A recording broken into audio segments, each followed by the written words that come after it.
progressive overload. I feel like a lot of people don't do this. Going on a walk is better than sitting on the couch. I was heartbroken. I was crushed. I feel like all people that are considering it, they need or should hire a coach, because like you've experienced literally firsthand like what's good, what's bad, and you've educated yourself. It's like if you're running a business and you're not tracking your numbers, you're just throwing money in the garbage, right? I used to sleep like 12 hours a day when I was fat as People often stress way too much about, whatever they're seeing on Instagram, when it's really the things that you already know. You just need some reminders.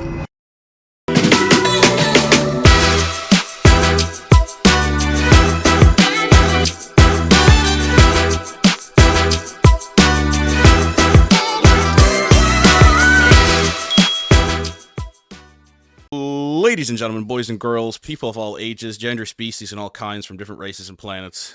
Here, we are gathered here today on, I don't know which episode of the Start Yesterday podcast yet, but we are here with a friend of mine. Well, I say that for everyone, but I mean, like, why would I invite random strangers on? But I'm here with a friend of mine, Ali. It's Sadiq? Siddiqui. Yeah. Okay. Siddiqui. I almost Close. nailed it. I'm not good at pronunciation. So we are here today to kind of just shoot the shit, talk about bodybuilding, talk about fitness, maybe drop some gems. Typically, I guess basically to start the podcast, I ask people if they have a sob story. Do you have a sob story? Like, what got you?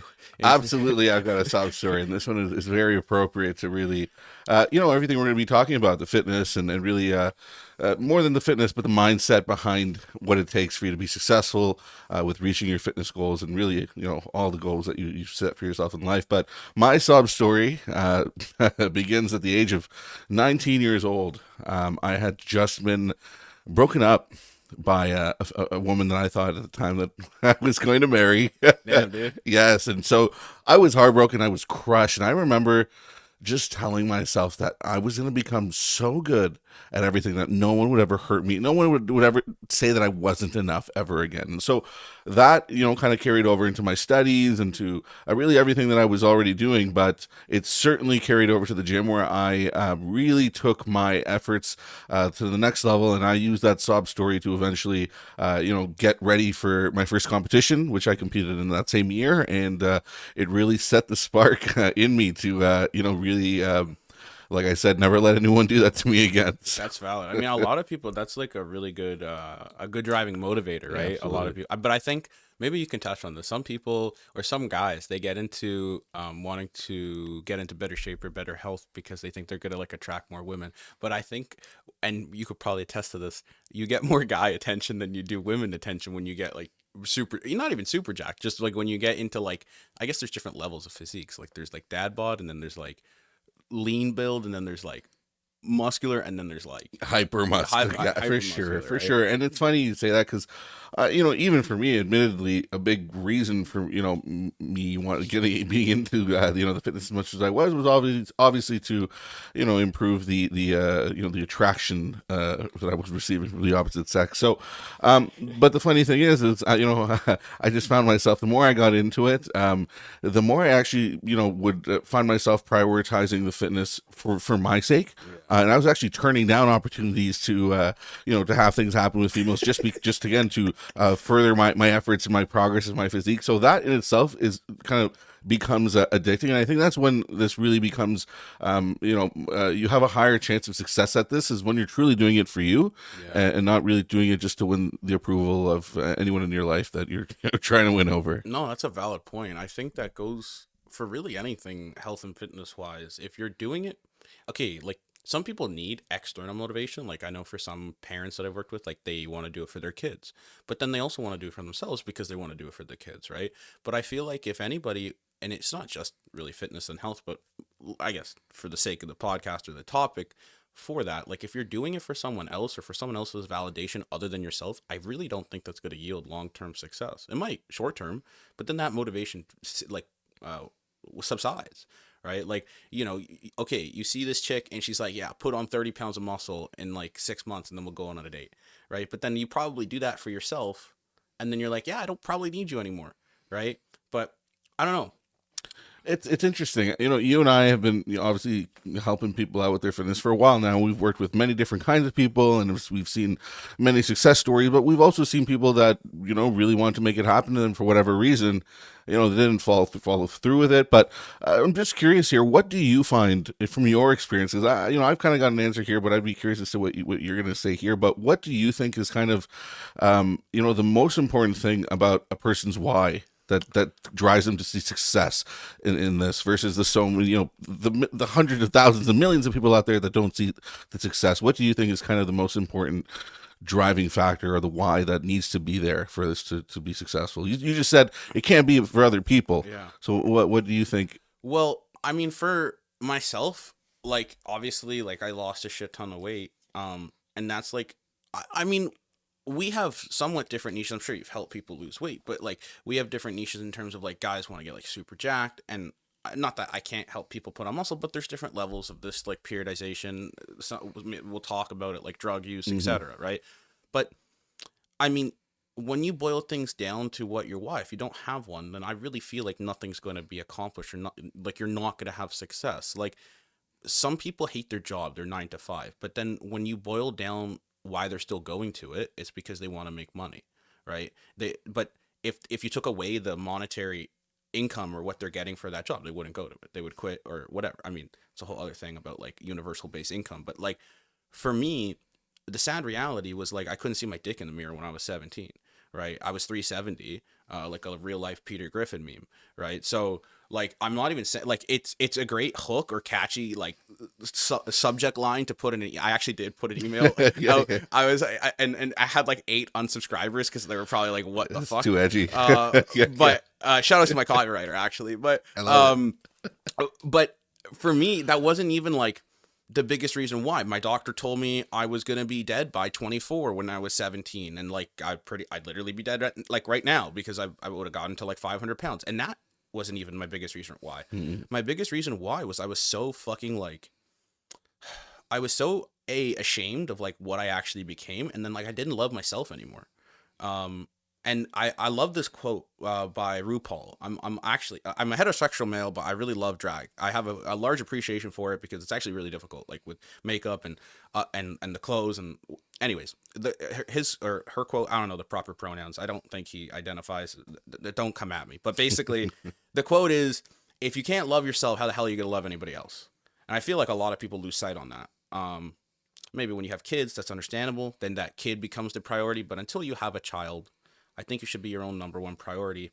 Um, Even with that though, because I'm sure you've seen this too, how the amount of parents out there that will completely give up on themselves, yeah, and thinking that they're benefiting their children by doing that, but really they're setting themselves and their kids up for failure because they're not going to be the kind of person that's strong enough to really take care of their kids in the way that's needed if they're not getting just the basic things like water, sleep, things that we all need, right, for a reason, right? But if you're continuously neglecting those things and things that are so basic to us that we all know that we need, then ultimately, how are you going to show up and be the best version of yourself, not only for you, but yeah. for the people in your life around you, right? So, I feel like yeah, with the why, like to put a cap on it, like if maybe it's not a why, maybe it's a goal, but then the goal should be your why, right? So my first why or my first goal was to get from a 5XL to a 2XL. Because anybody who's big in Canada, like we literally don't have any options. The only options that we have is to order a tent or go and get stuff imported from the States, or there's a store like George Richards, right?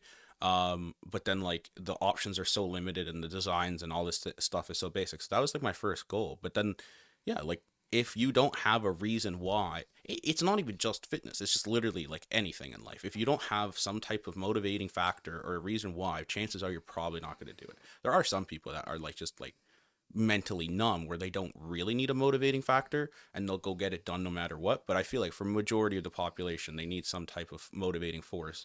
and I also resonate with what you said about how, for me personally, I find the strongest driving factor with the why was coming from a place of being ashamed with Yeah, where I was in life, or who just not performing at the level that I know I should be or yeah. could be, right? And it might be negative, but sometimes it's kind of how you use that negativity or positivity to kind of fuel you. So, yeah.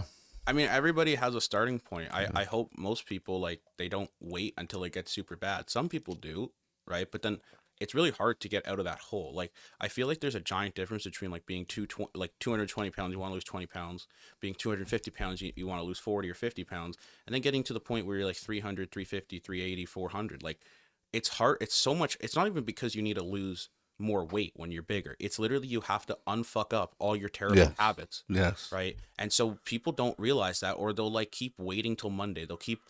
I love this example, like the New Year's resolutioners. I'm not gonna shit on anyone who is motivated because of the new year, but like I think it's like 95% of New Year's resolutions fail after like 2 or 3 weeks because they just lose motivation. Oh, okay, the New Year's is here. I'm now fat again. Like it's Mm-hmm. done, Mm-hmm. right? And so they'll wait till Monday, or they'll wait for the next month, and they'll push it off, and then they procrastinate and nothing gets done. And then what happens? Like, you're in the same position you're in, if not worse, right? So then if someone's watching this right now and it doesn't even need to be a specific number, whatever mundane number. If you're simply just like not happy with where you're at with your physique or your health, then fucking change it. Like, that's why the name of the podcast is Start Yesterday. There's no better time than starting yesterday. The second best time is now.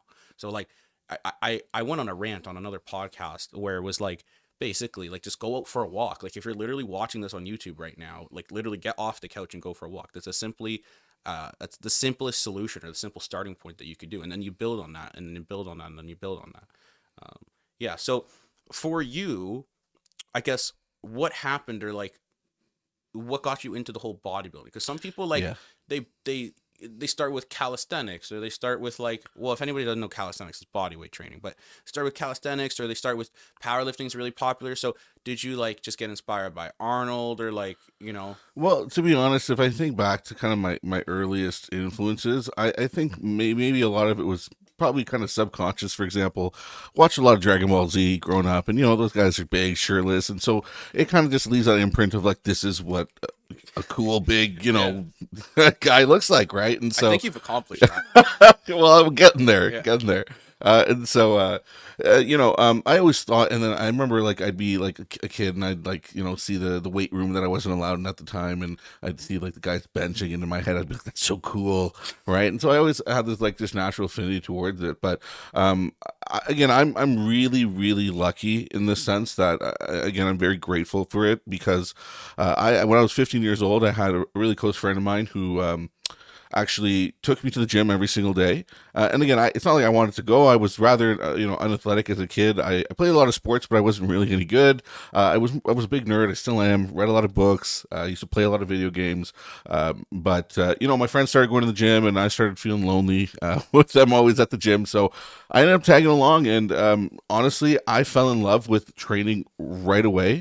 Obviously, the benefits you experience with your health improving, your just feeling better, your physical body changing, all that stuff is great. But for me personally, what I enjoyed the most, and what I still enjoy the most to this day, is the actual training itself. And for me, I find it to be meditative. I find it to be the gym to be a place where I can go in and leave everything, just outside the gym walls. And when I'm in the set, there's nothing in during that time that matters except the feeling of my muscles, the contraction. And so first and foremost, I feel like for me, it's quite a meditative. Like I said, I think I'd be quite the kook if I never discovered weight training. And but yeah, and then obviously, I really really enjoyed the just the way it works. Meaning, you put XYZ into it, and you get XYZ out of it, right? And it's very. I feel like it's kind of going back to what you said about how so many of us do this to attract women, when it's more so the men that seem to be attracted to it. But that's because other men understand really how hard this shit is, right? And so when a guy sees another guy who's got muscle, it's like they might not even say it. They don't have to say it, but you can see the respect, It's just right? the head nod. You see- Just the head nod. exactly, right? Because this shit ain't easy, right? No, It's a it's lot not. of like I see people see a big guy, they just see the muscle. I see the time, I see the money, I Yeah. see see the nose to social events. It's a lot of work, right? And so basically, that's kind of what got me into the actual bodybuilding style of training. Just my friends that kind of showed me that path. And then, like I mentioned to you, that's a sob story of mine. I had that breakup when I was 19, and that's when I really kind of Took a turn. turbocharged my goals. And that came about through social media as well. I know that's something you want to chat about as well. So again, can have some positive influences on you, but certainly can have some negative influences on you. Again, for me personally, when I saw that picture of Sadiq Hotzovich, I still remember. I was at the school library, and I remember telling myself, I'm gonna learn how to look like that. And I spent the next few months really researching, and learning exactly how to fine tune my nutrition, starting to learn more about the performance enhancing drugs, and started going down that path. So that's kind of my entrance into this world of bodybuilding in a nutshell, and I've been really in I it like ever this guy. since. I looked up who he was. I Yeah. like this guy. Yeah. He came out with like a protein bar. If anybody's watching on audio, I pulled up Sadiq. When he mentioned his last name, I didn't know, but I followed him. I've watched so many of his YouTube videos. They're Yeah. really good. Actually, he's actually pretty like he's one of the Jack guys that's not a complete idiot. Yeah. No. And I'm not saying that like not every Jack guy is a complete idiot. Like you're a good example of that. Like you know what you're fucking talking about. But some guys they have a bad rap and they're like, I eat meat and I go work out. But I want to attest to that, like in the sense of not like some people. Granted, most people that like shit on people that like take gear or like are super jacked are sitting on a couch and they don't work out. But then they're like, oh, it's just all the steroids, it's all the gear. And as someone who's not taking it, it's almost more dedication because you're taking it to another level where like you're sacrificing social events and like you're choking on water and and you're constantly on some type of diet or meal plan like year round. And it's another degree, and like you have to put so much time and effort to it, and like it's not just like the gear. I mean, it helps in terms of probably the biggest thing it helps, which is like recovery, right? Yeah. More than anything. And then obviously it helps like put on muscle faster. Recovery, and also so there's a saying, big, lean, natural, pick two. Right. And so, what the anabolics really assist with is, either growing and ensuring that you're not getting too fat, or, cutting down and ensuring that you're not losing all your muscles, because those things are obviously still doable as a natural person, but you've got to be a lot more meticulous, and Yeah. a lot of it's going to have to really come down to your genetic ability. Well, when I help, like I have a good example. Like I'm helping a client for his wedding in like 3 weeks. Which shout out to Johnny. Like it's the first wedding I've been invited to, so I'm very honored. But he is 100% on point. He hates his life right now because it's just like he's just cutting, and it's like he's like he has abs, but it's just like he's on point, and it's like he's losing muscle, and then he's like, why am I losing muscle? I'm like, you just like you said, you can't really do both, and a lot of Hmm. people like lose sight on that. And like, I mean, unless you're like a complete novice or beginner, you can't really build muscle and lose weight at the same time that effectively or efficiently, right?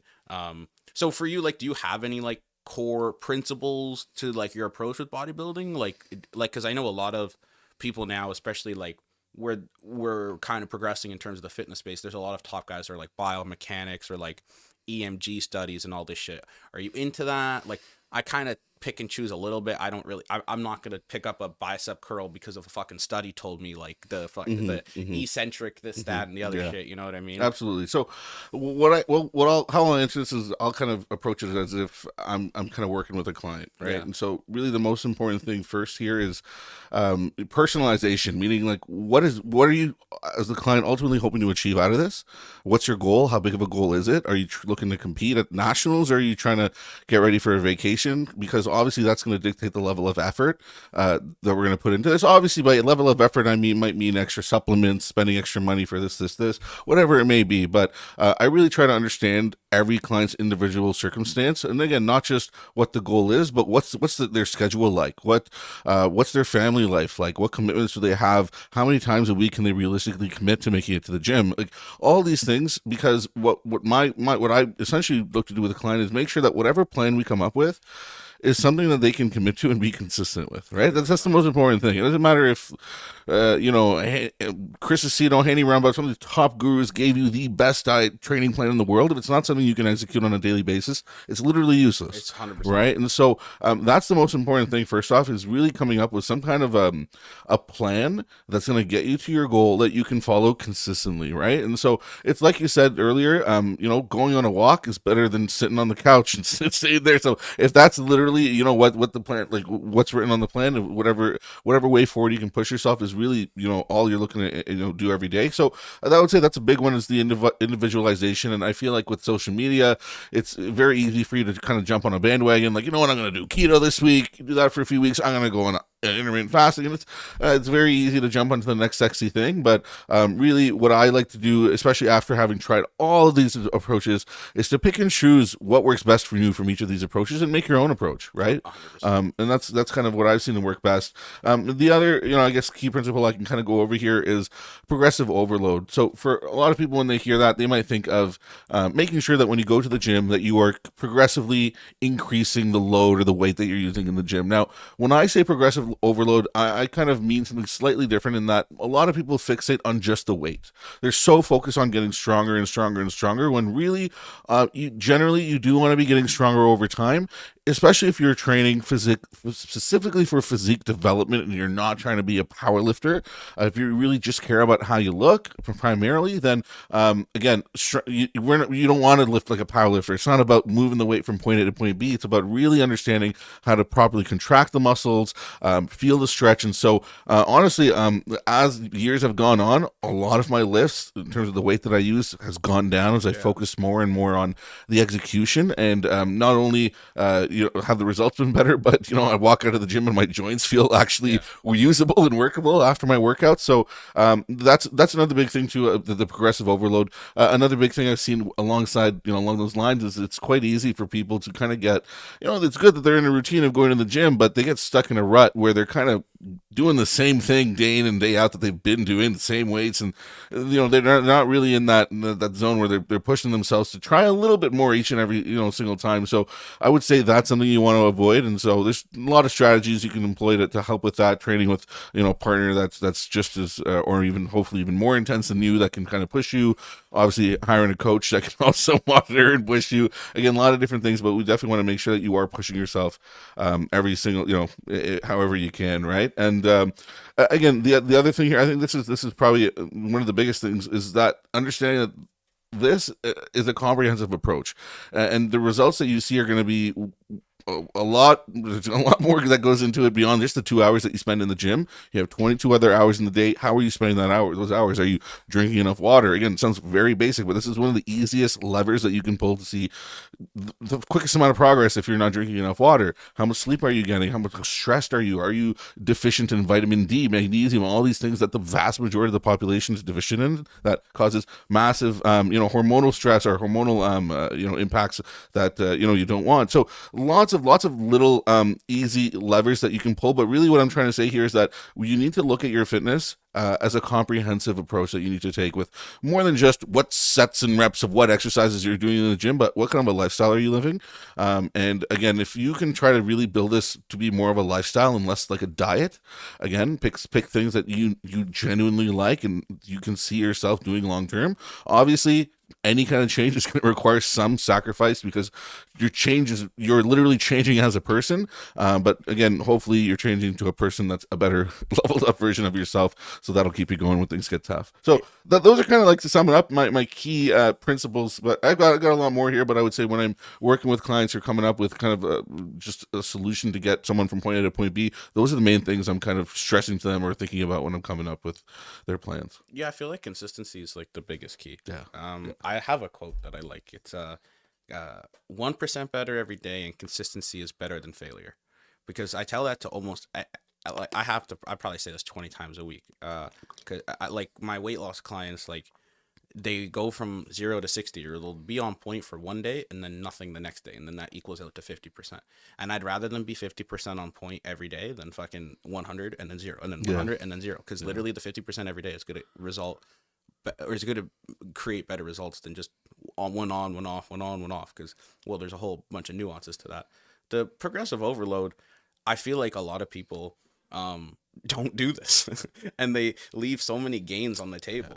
Right. And like, you don't really need a logbook, but like some type of metric or way to track it. It's like if you're running a business and you're not tracking your numbers, you're not running a business. You're just throwing money in the garbage. Right. So take that same approach towards your workouts. And it's like, I mean, yeah, it can be meticulous at times, but then that's like, it's almost redundant. Like, what's the point of working out if you're, well, some people, I guess, don't care. Like, if they're just winging it and they're not trying to get results. But if they're trying to actually get muscle and build strength and build muscle, then you need to know what you did last week, so then you can either beat it or match it, right? Because then if you don't, it's just gonna, like, Yeah, and if you Just don't, then leaving you at gains on the least have table. that indication that something Yeah. is wrong, something needs to be fixed with Yeah. your food, your sleep, right? But again, information is the more information you have, the better. And I'm sure you tell all your clients, like, you as a coach can only go off of what information you're given, right? And so, and again, like me at this point, a lot of what I do, like I just did competed last weekend, and honestly, my entire prep was very intuitive. I like everything was kind of on the fly. There was almost no anxiety or overthinking that I used to get in my earlier competitive years. And again, a lot of the decisions I make now are on the fly. But that's after having done more than a decade of the meticulous logbooking and really tracking of everything. So if it sounds overwhelming, yeah, it might be at first, especially as you're learning all these skills, but eventually you get to a point where you're able to do all of this really second-handedly with it subconsciously, and that's when things really really get easy.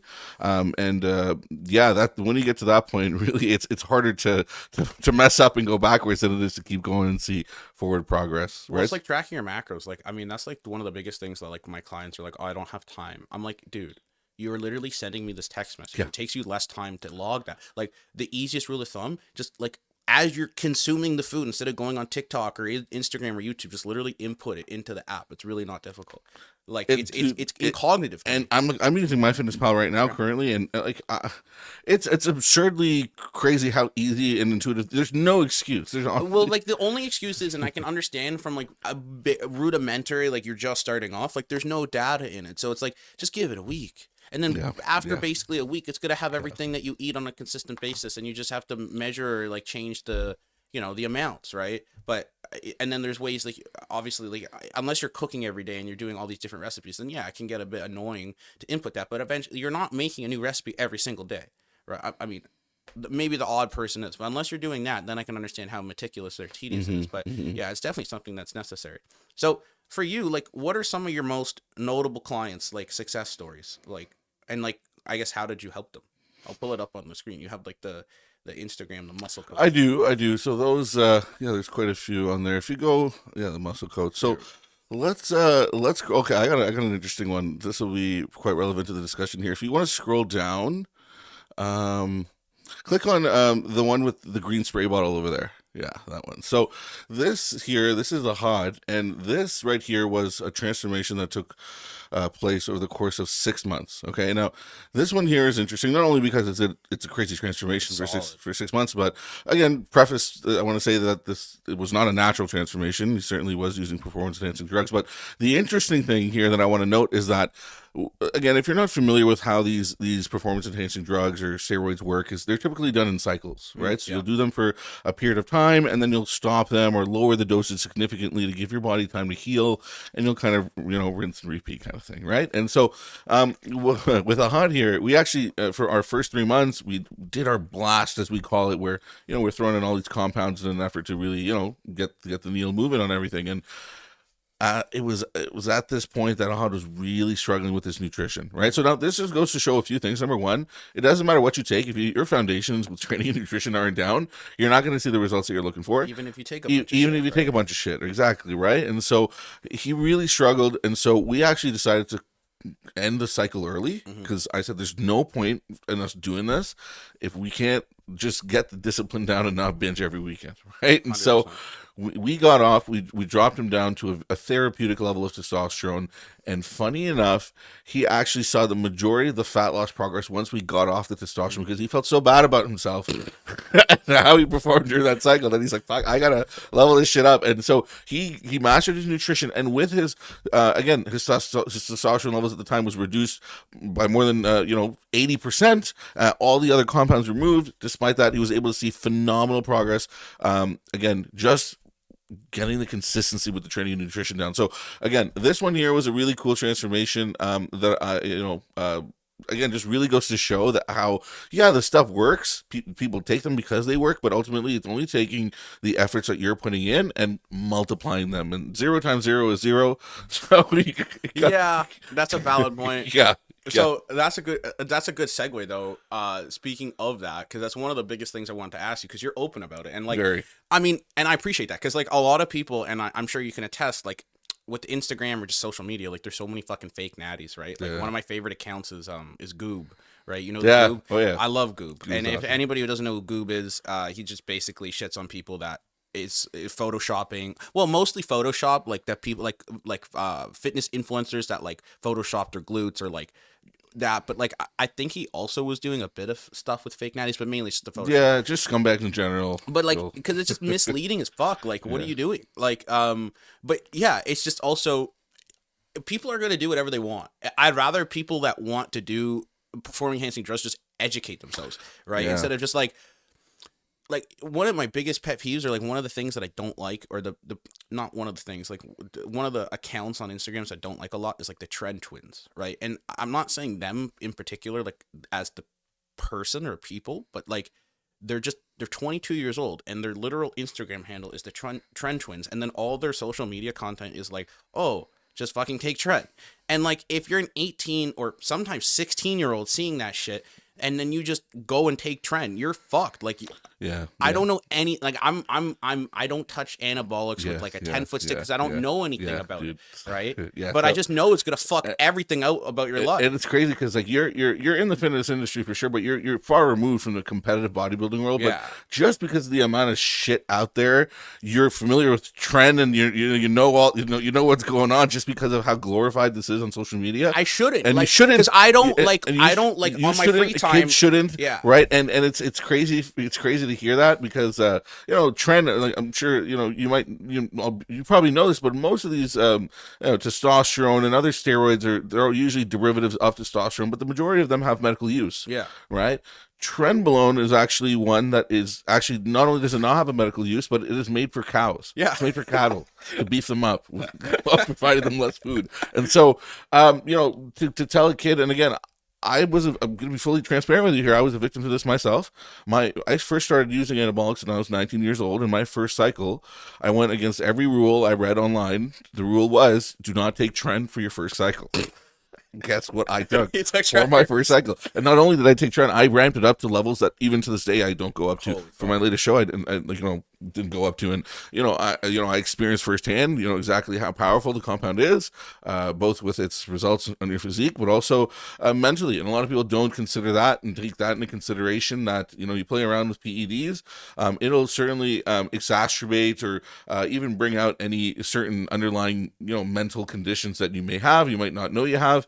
And so a lot of people will kind of turn to these things in an effort to escape anxiety, depression, body dysmorphia, whatever it may be, right? But you got to learn to deal with those in healthy ways, really, and not resort to trying to experiment with hormones and drugs without doing the proper research, just in an effort to hopefully feel better about yourself. I can promise you, when you're dealing with the acne, with the hair loss, with the gynecomastia, with the blood pressure, that you're not going to be feeling any Well, I better. wouldn't even say I would say if anybody's even on the fence or like considering it, this is something that you can't fuck with your health. Like you No. shouldn't be fucking with that. And like I appreciate the transparency, but you shouldn't, if you're 19, 20, it's, well, please, like just wait till you're 24, like actually, or 26. I think that's one of the biggest mistakes most people make is they don't reach their genetic like limit or potential of building muscle, and then they're honestly even leaving gains on the table of muscle that they could have built naturally. But that's a whole other segue.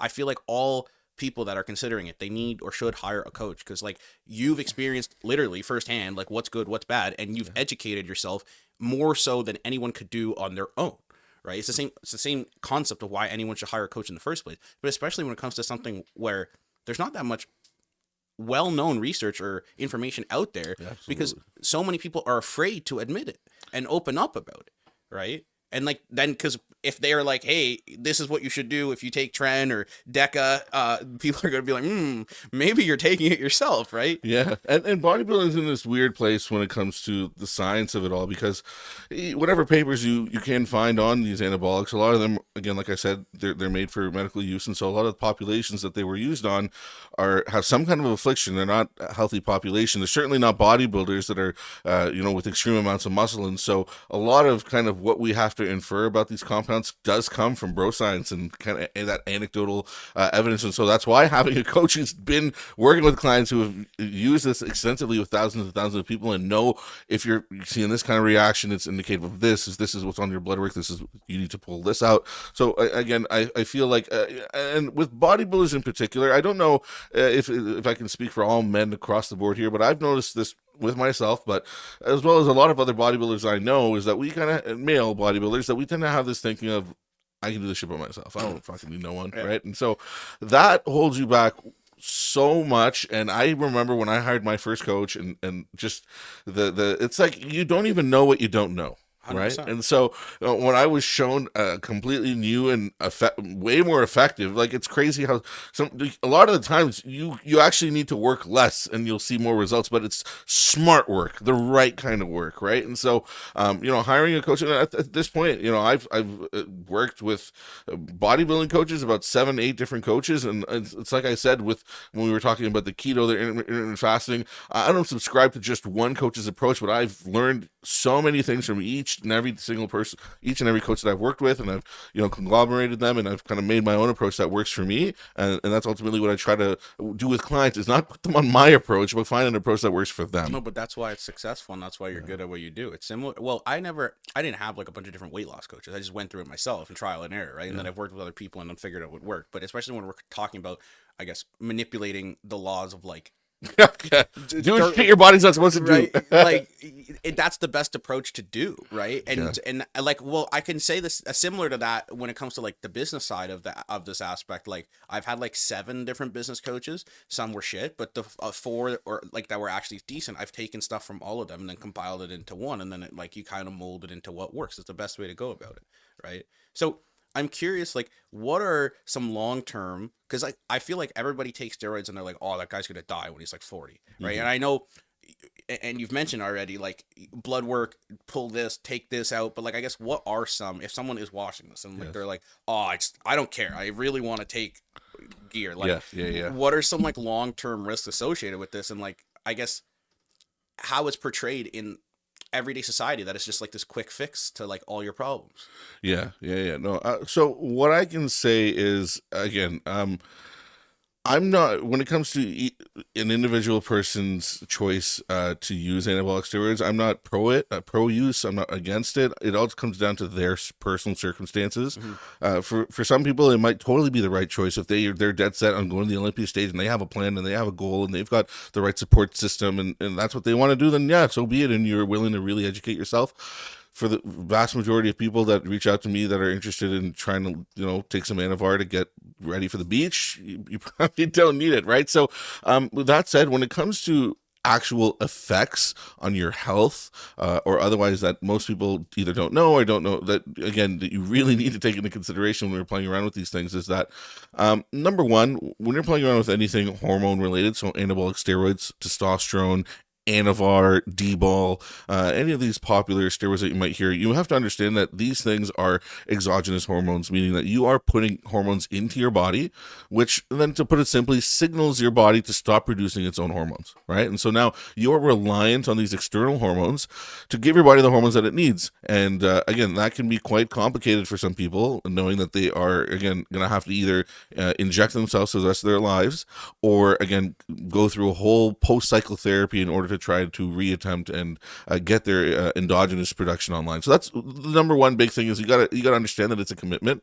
I would certainly not, I would make sure that this is a lifestyle that you're really serious about, and these are goals that you're really serious about when it comes to looking into whatever you need to make sure that you're healthy, but also doing everything you need to see the results from this, right? You don't want to be spending all this time and money and potential health issues to not see the full advantage of what you're doing by eating the way you need to eat, training the way you need to train. So again, if you're going to do this, it's your prerogative to do it, but just do it seriously and do everything you need to be doing, right? Now, the other thing too is this is very important, and this is something that a lot of people in Canada can sometimes get a little nervous about doing, to the point where they just forego it completely, but that is stupid, is find a doctor that is willing to work with you, monitor you. And that's what I had actually done when I was 19 years old, and I decided I was going to start. I had a list of all the blood work markers that I knew I wanted tested prior to starting anabolic steroids, so I could get that baseline for me to kind of compare future results to, and kind of see where things are looking. And so I remember going to 6 different walk-in clinics and showing them the blood work and telling them this is what I want. And I was turned away by quite a few until I found one that she understood what I was doing. She said, I'm going about it the smart way. And to this day, she is my family doctor, and she will give me blood work whenever I need it, ECGs, ultrasounds, whatever it may be. And she'll send me the specialist just for no reason, just to make sure that everything is good. So find a doctor that really cares for you, and again, just that you can be honest with. Alongside that, honestly, if you don't have anyone, again, there's a lot of research you can do on your own, like I did,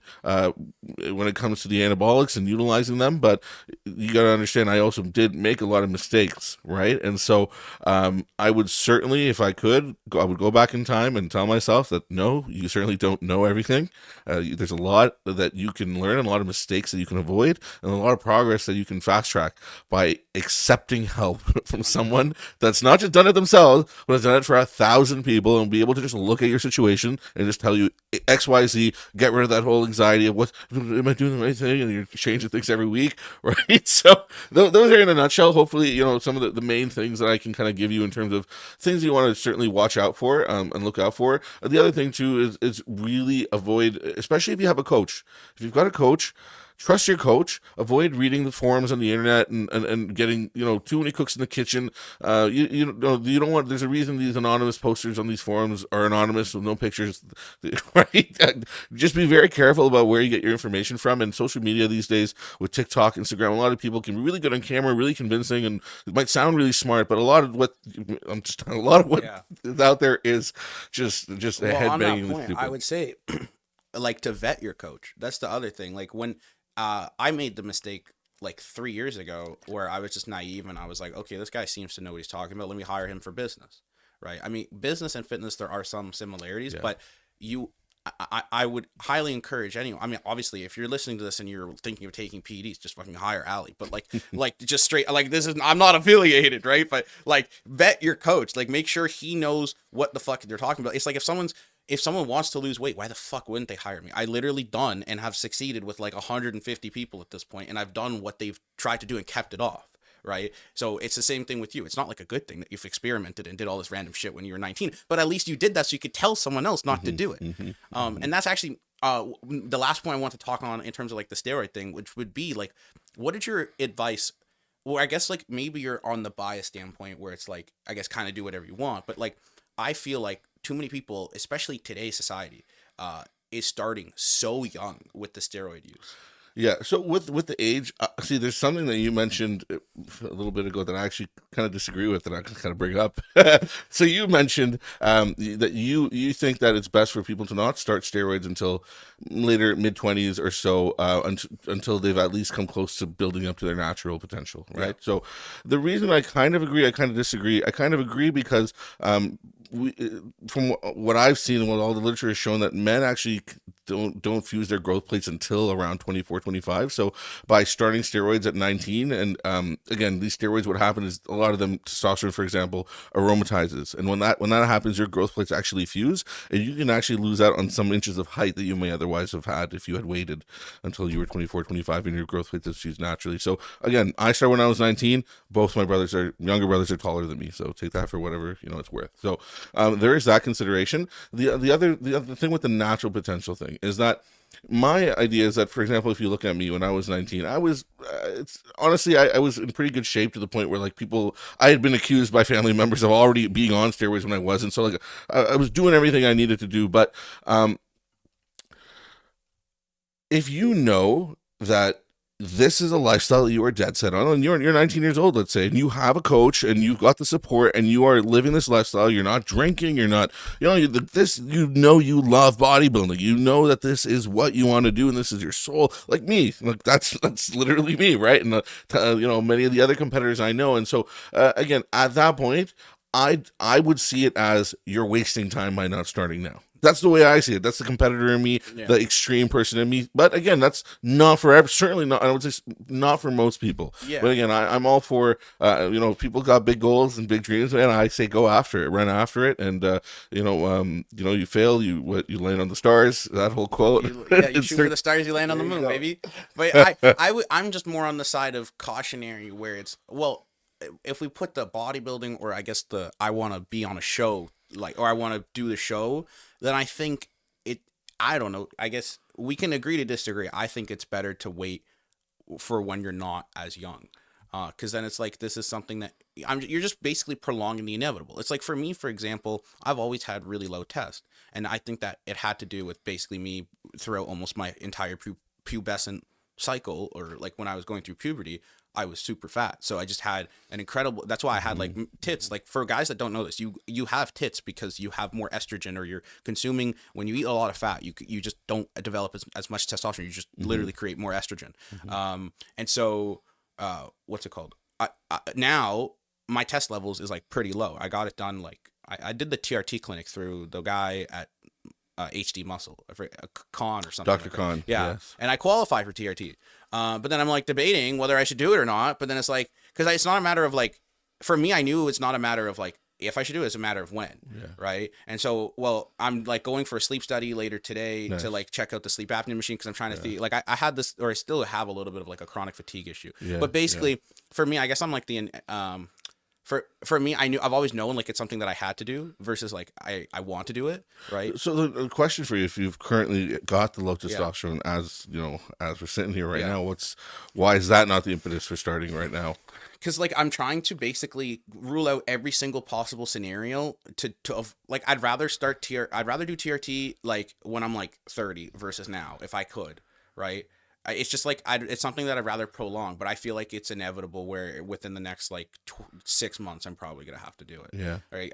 It's also to appease my dad, because it's like he doesn't get the whole purpose of it, and for him, like, steroids is steroids, and it's, oh, now you're gonna be like Arnold Schwarzenegger, and it's like it's not, it doesn't work like that, bud. But for me, it's annoying when I like do a semi-hard workout and I'm like, bro, my CNS is like absolutely fine, and like I'll be like it doesn't matter if I sleep 9-10 hours, and this is why I thought it was the sleep. Like, I'll sleep like 9 hours, perfect sleep, like optimized sleep. I bought a cooling mattress. I have the nose band-aid. I have earplugs. I have a mattress that raises my, bro, like my sleep shit. I spent like 10 grand on sleep shit, right? Shit. And so it's not that. And now, So when you talk to people with low testosterone that get treated, do you know what the number one symptom that they've been struggling with that gets better is?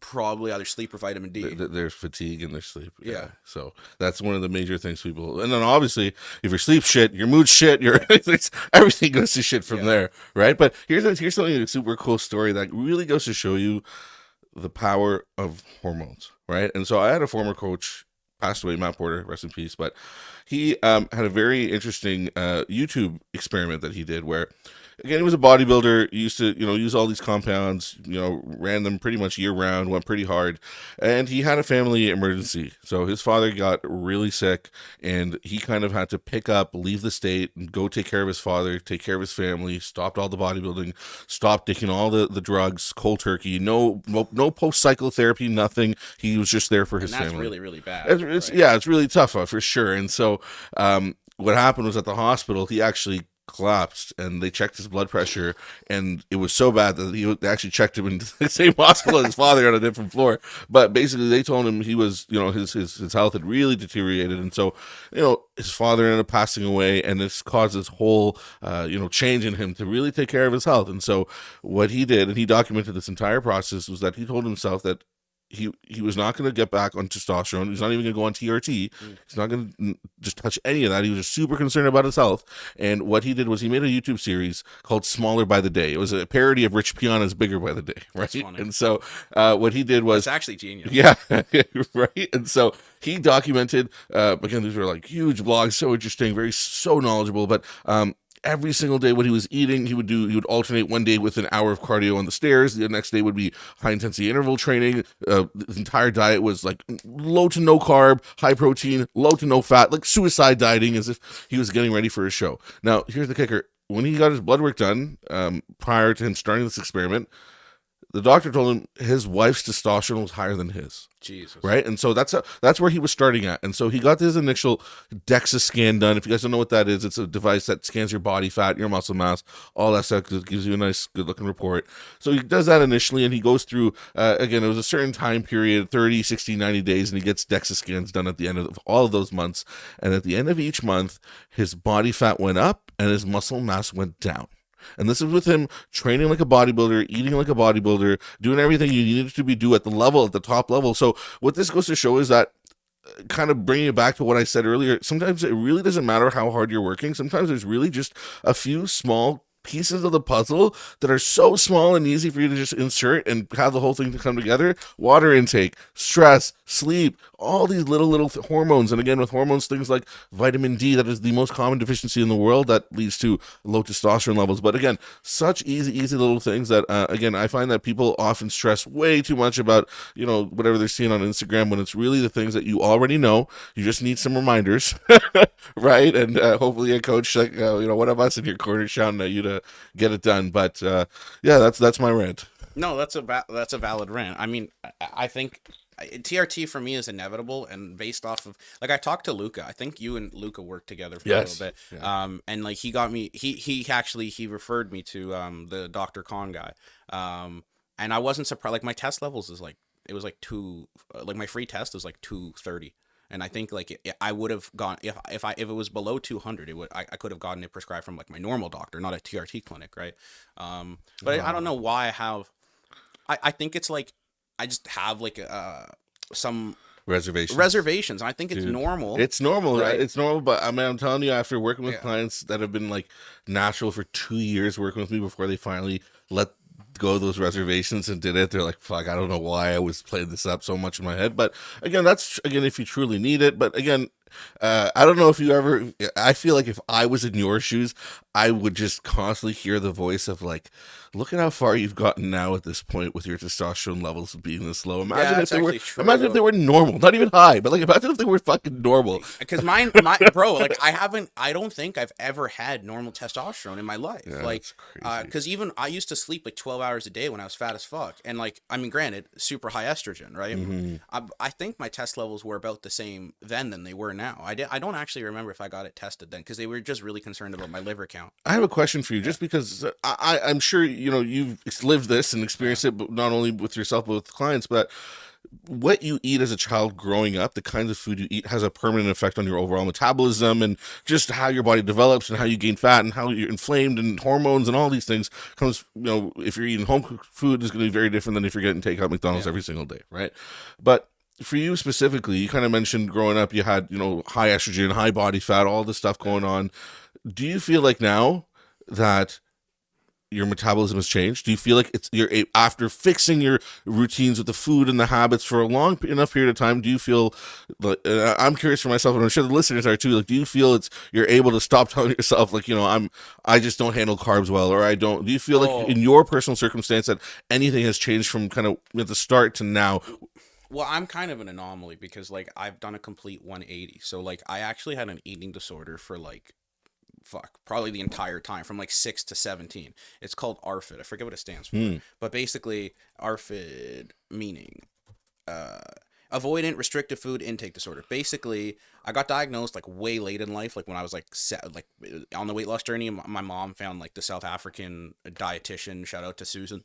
But basically she was like the first person, and I went to other people like nutritionists, dietitians. I was at Sick Kids Hospital for a bit. They did like this. I was on a transplant liver wait list, but it was because all the foods that I ate were like super fatty. And so the 5 foods that I ate was basically like the Happy Meal menu.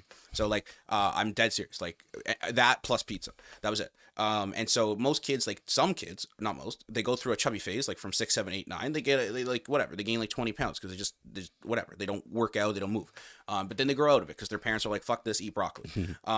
It got really bad. Like it's not really my parents' fault. It's all collective issues. But basically, it got to the point where I was like 12 years old, and like I had a liver count of like an 80-year-old's alcoholic, because like all day long, that's all I ate. Like, and so, like in terms of my metabolism, yeah, like it's fucking great now because like I don't have the eating disorder anymore.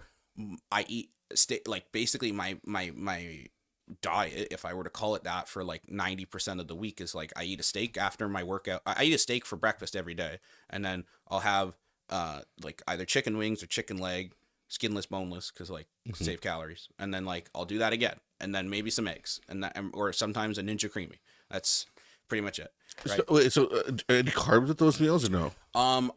So I've tested out a lot of different things, and I've worked with like no, I've actually only worked with like two coaches. I worked with Yeah, Nitish, and then I worked with Tom. He was in the UK. He's like a yeah, British version yeah, of me. yeah, But yeah. basically, I worked with Tom the longest in terms of like an online capacity, and like carbs. I, if I followed the plan that he made me like a year ago, it was like training days and non-training days. Yes. So like it was like basically on average I'd work out like 3.5 times a week, and then like on the days that I work out I'd have higher carbs. Yeah. That worked really well. Yeah. That's But right now, because of the fatigue issues that I've had over the last couple months, I've basically just been like I basically just do like push pull leg 3 times yeah. a week, and like honestly halfway, like I can't even get through a workout nowadays. Like it's really bad. Like it's frustrating because I'm trying so hard to like get better with sleep and shit. um but the point is my metabolism has definitely improved to the Yeah. point where Yeah. like well it's completely different. Like I don't eat out ever. And when I do, um I have a really good metabolism because like a perfect example is like I went to like the CNE like 2 months ago, and like I pretty much ate like almost 20,000 calories. I also walked like 30,000 steps, and then like 48 hours later, once I like drank a shit ton of water and pooed, I was down 2 pounds. Yeah. Yeah. It's Right. crazy how that happens. So I don't binge a lot, but like I prefer to like stay relatively like on point with a diet or meal plan. Yeah. And so then when like I have a social event, I You can don't have afford to it. worry, Yeah, right? of course. And And I think one of the biggest skills that like I think is so makes this a lot easier, and you only pick it up with time, is once you've been tracking your food and following it, just being more aware of your food, you get to be more conscious of in those social events to know how much you can get away with having, right? Because when you really have no knowledge of nutrition, like you really don't know, like what the fuck is it going to do to me if I eat it, versus knowing that like, okay, this has got like maybe 50 grams of fat, so this, but just having a general idea. And that's why I find that not only with the nutrition, but with going back to the PEDs, find that the education piece, the knowledge piece, is really going to be so important, not just with keeping you safe, but just kind of dictating what the best path for you personally is, right? So would you say there's any, I mean, yeah, would you say if anybody has low test or like mood swings and this and that, would you say there's any like natural supplements, or it's just like just rip the band-aid off and do like So definitely, if someone is suffering with low testosterone, on their blood work, definitely the first things I would look at, 100%, are going to be all lifestyle related, right? Those are not only they're just proven that they're going to have the biggest effect, right? If you're not already implementing any of them, or if you have certain bad habits that you need to kind of remove, right? So just again, eating better sources of protein, good sources of fats, obviously. Lowering body fat, lowering estrogen, optimizing all of that, right? Now, if that doesn't work out, there's certainly, as you mentioned, Dr. Khan, but there's lots of other anti-aging clinics here in Canada as well as in the United States that have a lot of other therapies as well that are kind of a precursor or an option before intramuscular testosterone injections. For example, I have clients that are on testosterone creams that they just rub onto their skin, and interesting. that puts them at the high 900s in their Holy testosterone, which shit. I was fucking surprised. Like I didn't Yeah. think they would work that well, but there's certainly other options, but there's also other. For example, enclomiphene is also an oral that is prescribed at these clinics, and what this does is it kind of kickstarts LH and FSH to kind of get your testes to produce some more. So again, there's lots of other things that you can look to try, and again, I would certainly work with an experienced coach and a health professional alongside all this as you try to fix things. But certainly, I would look at the lifestyle stuff, and then like I said, if you truly have low testosterone, there shouldn't be a reason a doctor is not going to be willing to help you out. If not, find a new Well, doctor. the interesting thing that you say that, when I was depressed when I was obviously like really big, like I was super suicidal. I think I was even more depressed when I worked at Good Life for a bit because of how much stress they put on me. I actually had stress rashes. It was What so, position? just a trainer. Yeah, yeah. And it like, did you ever work at Good Life? No, But but I it's have a it's lot kind of of brutal. Like, well, it depends, I guess. It more so depends on who's your like manager. your And, manager. yeah, But Point is, when I was at Good Life, I was 19, I think. Yeah, I had to be. I was like 19-ish, and my test levels was like 210. And I was like, doctor, give me TRT. And he's like, no, it has to be below 200. And I was like, bro, what the fuck? So I guess it does go, it depends on the doctor. It depends on the doctor. And the thing is, too, you got to keep in mind that blood work is just giving you a snapshot in time of your health and your markers.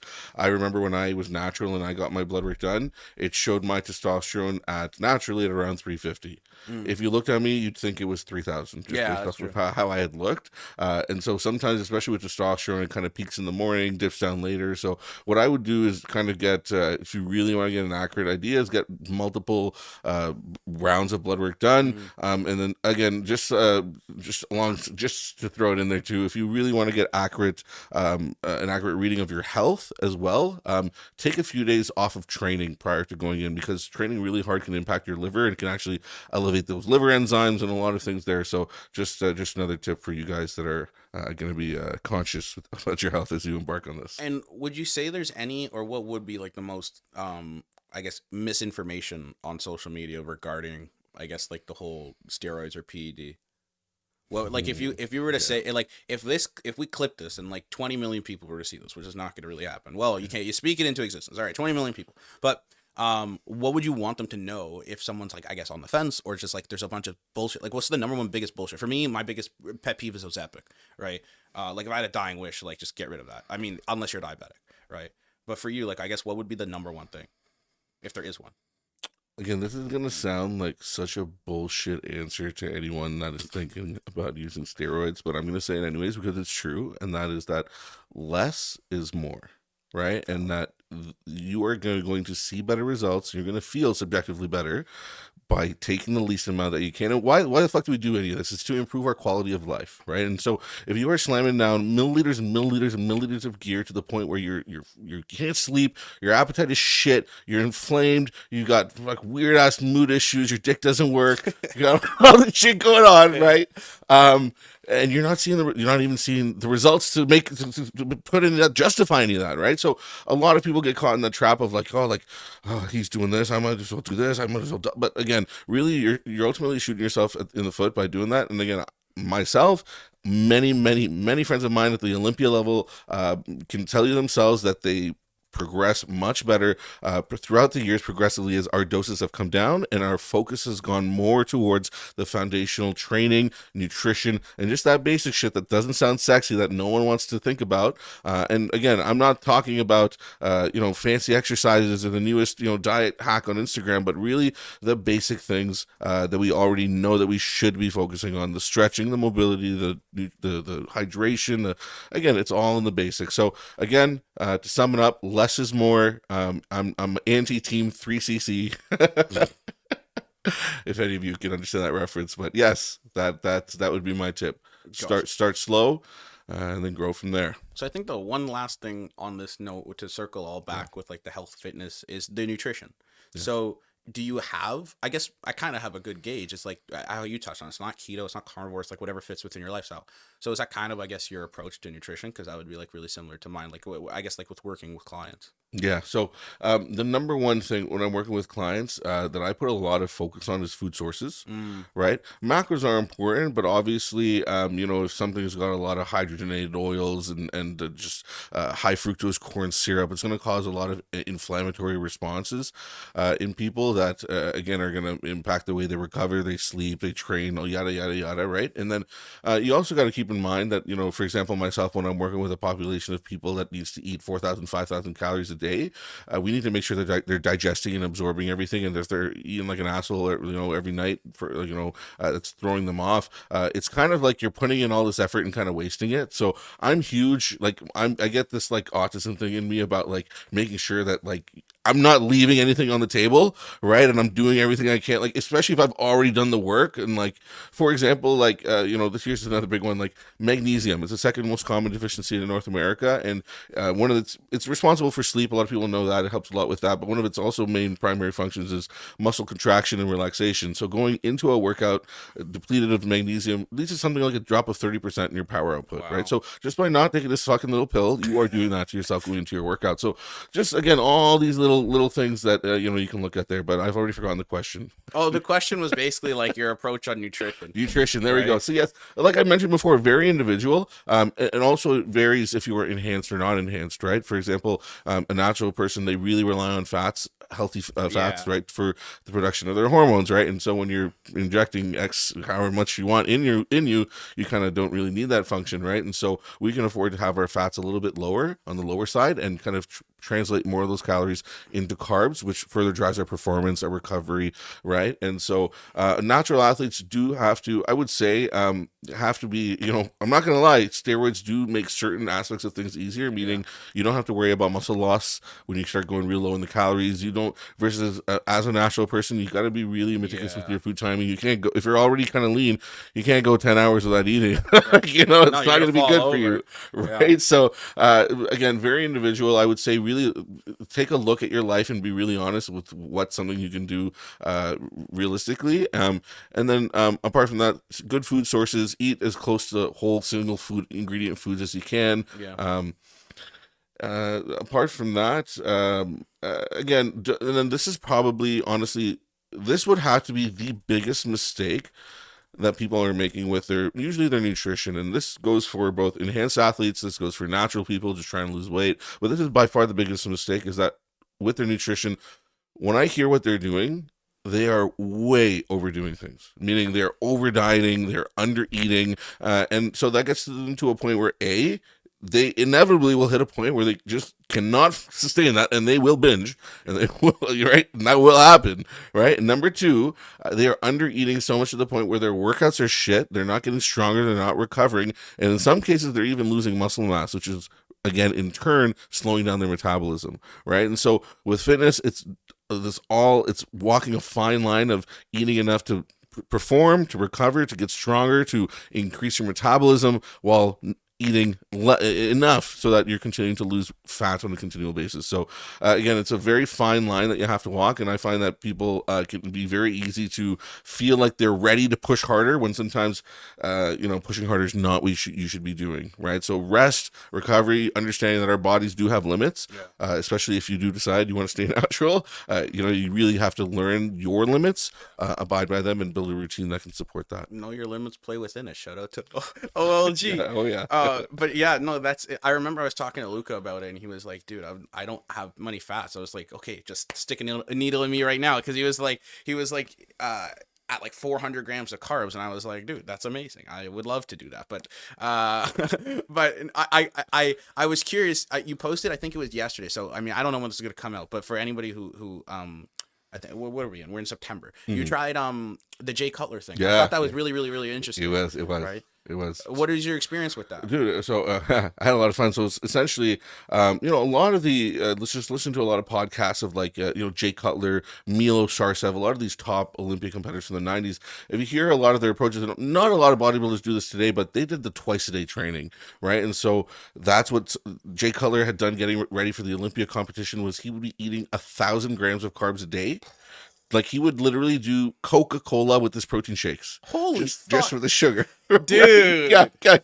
So Holy yeah. shit. So, but he was training twice a day and no cardio, just because You didn't need you it. don't Yeah. even need it, right? So I was just honestly, even throughout this prep, that's why I didn't hire a coach, because honestly, I'm really just want to have fun with it and learn and experiment more with not only the fat loss period, but the peaking process is so fascinating to me. But again, this also fascinated me as well. So once I finished the show, transitioned over to again this growth phase. For those of you that don't know, the best time to gain muscle is right after a cut, Mm. right after a cut, and if you do it right, because that's also, you can also get fat extremely quick, but you can also gain muscle extremely quick if you can manage to stay just as regimented. And so that's what the plan was. I trained twice a day. I was just trying to shovel in as many carbs as possible, kept my fats as low as possible. I was utilizing insulin as well to help shuttle in all those carbs that I was eating. And so honestly, it worked really well up until 3-4 days ago. I maybe slept an hour and a half that night. My body just, despite being on everything that Wow. I just couldn't recover. I could not recover. And again, there's a lot of typical signs that you recover you're in the shitter, which would be good for you guys to learn and understand. Because like I said, it's very easy for people to overdo things. And again, you're really just shooting yourself in the foot once that happens. So sometimes, like again, once I noticed that, I backed off the training. I'm back down to once a day now Yeah. until maybe. Well, didn't he do it? Like, I remember, I thought it was really fascinating. And like when I was younger, I was like, okay, that's what I got to do. I just got to work out twice a week. But didn't he do like twice a week, or sorry, 2 times a day? And then he would do it like 3 days on and then 2 days off or something like that. He wouldn't go straight. Right? He would do what I believe he would do. Jay Cutler would do something like either 2 days on, 1 day off, Yeah. or 3 days on, 1 day off. Milo Sarcev would do 6 days on, 1 day off. What the fuck? Yeah, I think Jay Cutler's approach sounds a lot more Yeah. like realistic. Yeah.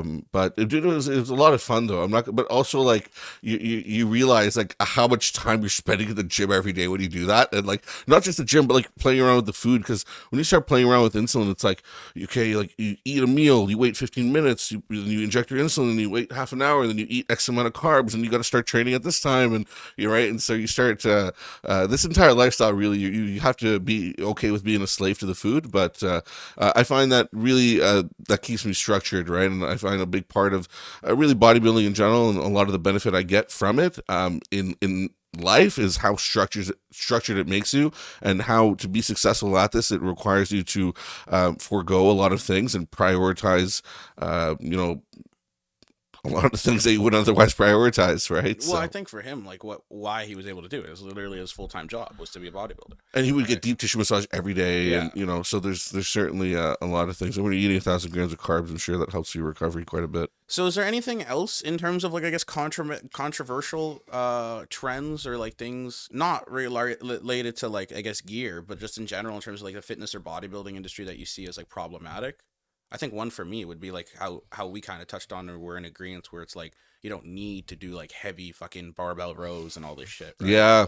Well, this is something that I honestly, I've heard a few people kind of chime along and agree with this sentiment here, but most people, would, if I posted this on Reddit, I'd get downvoted like crazy, right? But this is honestly my belief that a lot of people that they're told when they're just starting the gym, they just want to get into weight training. They're told to do a program like starting strength is one that you hear a lot, which is some or a program where it's kind of like 5 sets of 5 reps of your bench or your deadlift or your That's squat. not terrible. But my idea with that is that you are taking someone brand new to the gym and you're telling them to do the most mechanically complex exercises like these people don't even know how to brace their core, and you're telling them how to brace their core, hamstrings, ensure their back's flat, this and that.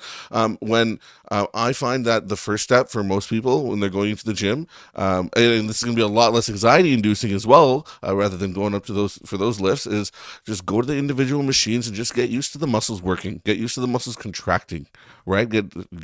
Put literally what I do is like I do this to this day is that if I am struggling with a certain muscle and I'm not sure if it's working, I will do one arm at a time and I will place one hand on the muscle and I will make sure it's contracting. But I would say that is the first skill that people need to learn and master with the training, is just that body awareness and knowing how to use muscles rather than just throwing weight on the bar, cranking up your music as loud as you can, 3 scoops of pre-workout and just lifting like an ape, because that's going to do nothing apart from increase your visits to the physio. So 100%, dude. I think that's like the biggest thing for a lot of people, where they just fuck, man. Like they just like, but it's also like back in the day, like the training has evolved, right? And we have different studies and different Well, what I don't really care too much about EMG and this and that, but especially with the studies, and you can literally prove like this is better and this is worse than yeah, right. and there's a lot of new things coming out these days that are very like contradicting to like what we had thought before. Like for example, I think now they show that I read a study about it's actually optimal to train and stop 1 rep short of failure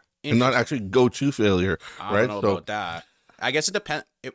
Maybe it depends on the exercise Yeah, I'm selection. sure it depends on a lot of things. Then Right. there's also a lot of that one that just recently came out a few months back about about how beneficial it is to come out of the fully stretched position with load, and how that is the most optimal range in the entire range of motion if you're looking for hypertrophy benefit, right? So a lot of interesting nerdy type information coming being put out there these days. So, like you said, yeah, definitely, I think the knowledge portion of the training, nutrition, the drugs even has changed quite a bit, and I'm sure it's going to continue to change.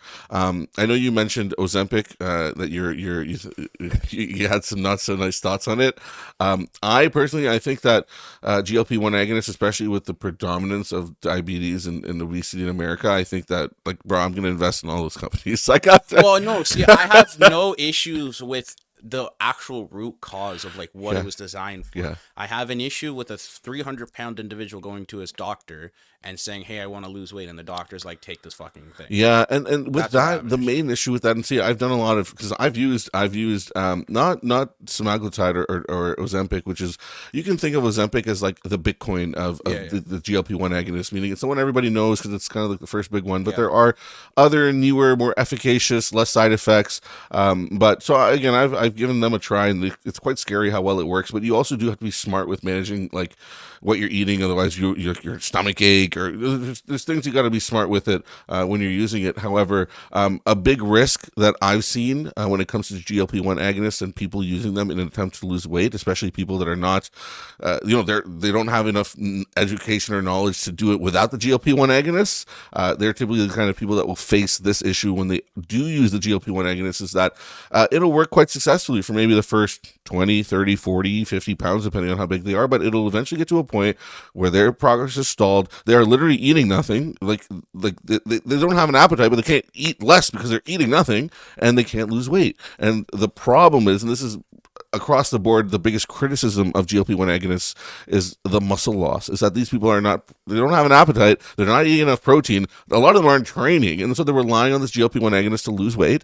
And what's happening is they're losing weight, but they're losing fat, they're losing muscle, and they're losing their metabolism is slowing down. And that's actually very dangerous, especially for the population of people to whom this GLP-1 agonists are being prescribed to, older populations that aren't training, that already have not strong enough muscle mass. That's already a factor that's going to impact their health. So I find that, just like with healthcare in general, I find that this is probably something that's being overprescribed, yeah, right? And not, the education piece isn't being given there. I honestly think as a tool in terms of scientific discovery, like, I think it's amazing what it yeah, does.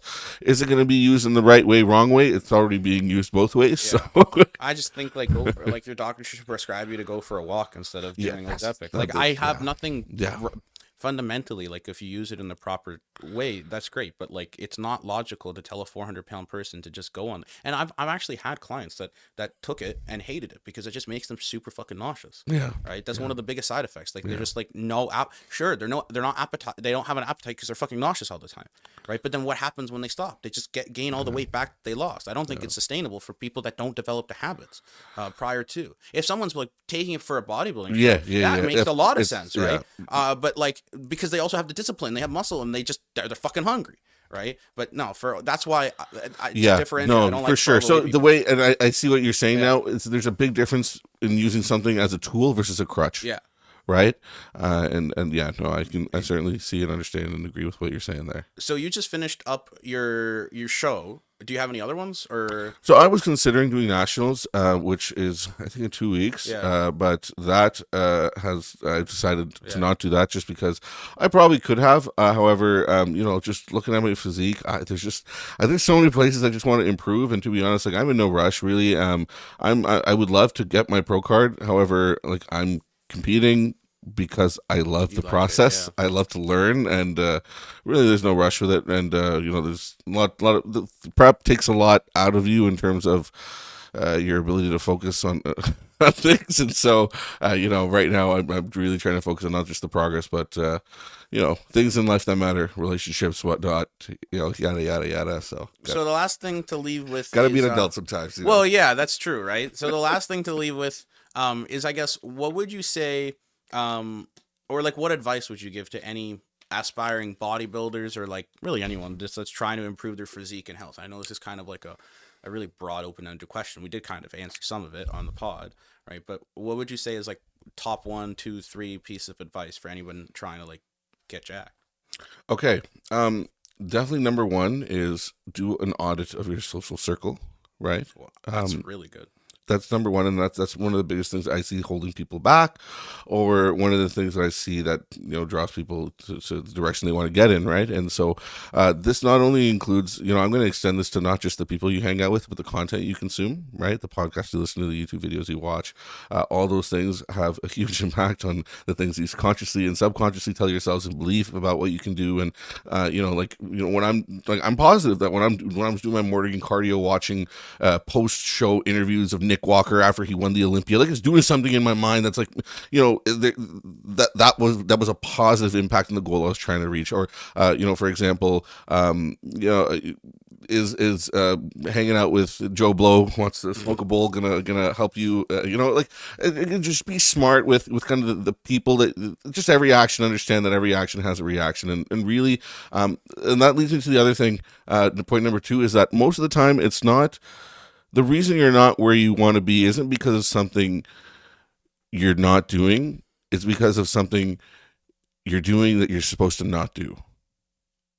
Does that make sense? So usually it's the bad habits that are holding you back, right? And so I find that if you eliminate a lot of those, and really, again, a lot of those come from the social circle, a lot of them come from just not having the right people and environment around you, right? The other thing too, I can accredit a lot of my knowledge, whatever knowledge you could say I have, to get me to where I'm at in the fitness realm, or whatever areas of success I've seen so far, is from learning from other people, right? And for me personally, there's lots of ways you can do that. Coaching has been great for me, but books, right? For me, I'm a huge reader. I like audiobooks. I like books. For me personally, like if I'm cooking, I'm listening to if I'm doing anything, like I feel like I need to be learning as well, right? Like it just so I'm always listening to an audiobook. I'm always trying to learn whatever I can. That I think is always remain curious, right? And understand that there's whatever viewpoint you have on a topic, always try to at the same time be skeptical of it, right? And try to find ways to find flaws in your ways of thinking and improve that, right? So I know this is all quite abstract philosophical, high level stuff, but I find that like a lot of this advice applies to not just fitness but everything in life, really across the board. And then I guess the other thing too is have a goal. A lot of people have literally no goal, and if you have no direction to go in, how are you going to know that you're going in the right one, right? So, I mean, that's very valid. Right? So have a goal, and if that's even just as simple as just fucking sit down, close your eyes, and envision like what you would like to look like. Just that's it. That's as far as you have to go.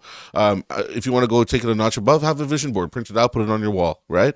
Whatever it is, but have that goal for you to work towards. And the way the whole the secret, I'm sure you've like the whole law of attraction, right? If you just have a thought and keep it in your mind, your brain will subconsciously work in ways to get you there, right? So just that you can never dream big enough. That and then the other thing too, this is something I talk to my clients a lot about, and a lot of us overachievers tend to struggle with this, is that we don't feel satisfied with how hard we're working or with where we're at, or we feel like there's so much still that yet to go, where we're fucking up, how much more we need to learn, how we're falling short, whatever it may be, right? But what I say that you need to be looking at is the trajectory. Right, and that's ultimately what's the most important. Is are you heading in a step closer or further than where you want to be compared to yesterday? As long as your trajectory is moving in the right direction over the span of short term, long term, then you can rest assured that you're on the right track, and you can understand too that I'm sure you've seen it with your clients. Momentum builds, right? And so if your trajectory heads in the right direction, literally, here's a quote that I fucking love, and I believe it's Dr. Seuss, but day by day, nothing changes. But when you look back, everything is different. That is 100% right. And so it's kind of like this lifestyle. It's like Groundhog Day, right? And then before you fucking know it, like I look in the mirror, I'm like, dude, like this is fucking me. Like holy shit, like you know what I mean? But like those moments, those rare moments that come in between all the regular moments of insecurity, and those are good moments. Well, I think to summarize I think it's really practical advice, because it's not just fitness. It goes without health, and that goes hand in hand. Like you are the sum of the 5 people you hang out with the most. And I think people don't realize that. So if you like, if you're trying to quit smoking crack and you're just hanging out with a bunch of crack smokers, you're probably not going to quit Yeah. smoking crack, I think we right? gotta stop hanging out. Right. Yeah. I mean, some people like honestly, that's one of the biggest things that I credit to my success with the weight loss is like I just kind of took everybody out of my life that didn't benefit it. Or it's like if I was going to a family member's house and I was bringing chicken and they're like, oh, why are you doing that? I'm like, fuck you. Like, I'm not gonna come if you're gonna ridicule me because I'm trying to get healthy, right? If you don't have a goal, nothing's gonna get done, and that's literally for anything. It's just you need some type. Our brains are literally like programmed to like it's like you can gamify everything, but when you don't have a goal, you're not going to get anything done. You're not going to be motivated to take action if you don't have a reason to, right? And then I guess the momentum build, I always tell this to clients. It's like the Finding Dory analogy, just keep swimming, right? And then like I love the quote. It's like consistency is better than failure, right? If you're just getting, you don't even need to do 1% better every day. You can do 0.1% better every day. And that's with working out, that's with fitness, that's with health, that's with business. It doesn't really matter. Just consistency is better than failure. People fail because they fail. Like they just give up and they stop having success. And even if you go up and down like a heart rate monitor, that's still better than fucking failing and giving up, right? So I guess the last thing that I normally do to end every episode or podcast is to quote Sean Evans. You ever see the show Hot Ones with Sean Evans? No, it's like they eat chicken wings. They interview celebrities, but at the end of every episode, he's like, "Okay, so now we have this camera, and this camera. Let the people know what you got going on." But I mean, mainly talk to a hard camera and then just plug whatever you want. Just be like, "Hi, I'm Ali," and like you can go to my Instagram. Hey, what's going on, guys? Ali here, and No, just do whatever you want, man. Like, is this gonna be like added on to like? no, like this whole thing is live right now. Just Okay. typically people are like, hey, follow my website or whatever. Okay. Well, I hope you guys enjoyed the conversation, the very open and transparent conversation about PEDs. And I did my best to try to keep this, kind of high level for those of you that are just kind of curious about the topic. But if you guys really want to kind of learn more about this and kind of really specific information about, whether or not this is something that might be for you or how this stuff really works, you guys can follow me on Instagram. I put out a ton of content. You guys can message me. And a lot of this, people don't want to talk about personally or publicly. So I'm more than happy to kind of answer private questions if you guys have any. So that's my Instagram right there, themusclecoach.com. Best place to reach me, though, is Instagram. I recommend just shooting me a message and, we can chat and see where you're at. Now, I work predominantly with, again, not just competitors, but certainly people with a certain kind of mindset, people that want extreme results and they're willing to put in extreme levels of effort to get there. They love training. They really just want to optimize really everything across the board with their training, their nutrition, and have a coach in their corner that's been there and that really gives a shit. So if that sounds like you, if you want some support in taking things to the next level, if you want to compete, even if you want to just look good for the beach, if you want to look good for your wife, whatever it may be, I might be able to help you out. So just shoot me a message and we will chat. But thank you guys again for watching. Now I gotta do the outro. Hold on. Okay, so thank you for watching. If you're still listening, thank you. Actually, we both really appreciate that. Do the whole algorithm stuff. If you're on YouTube, like, subscribe, comment, genuinely comment, because then we can answer any questions you have, or tells me/us we did a good job. If you're on Spotify and you've listened to more than I think 2 episodes, leave a review because it helps with the algorithm, and I think you could leave a comment on there as well. Other than that, thanks for watching. You want to say bye? You can say bye. Goodbye, guys. Okay. Bye. All right. That's a wrap. All right. Beautiful.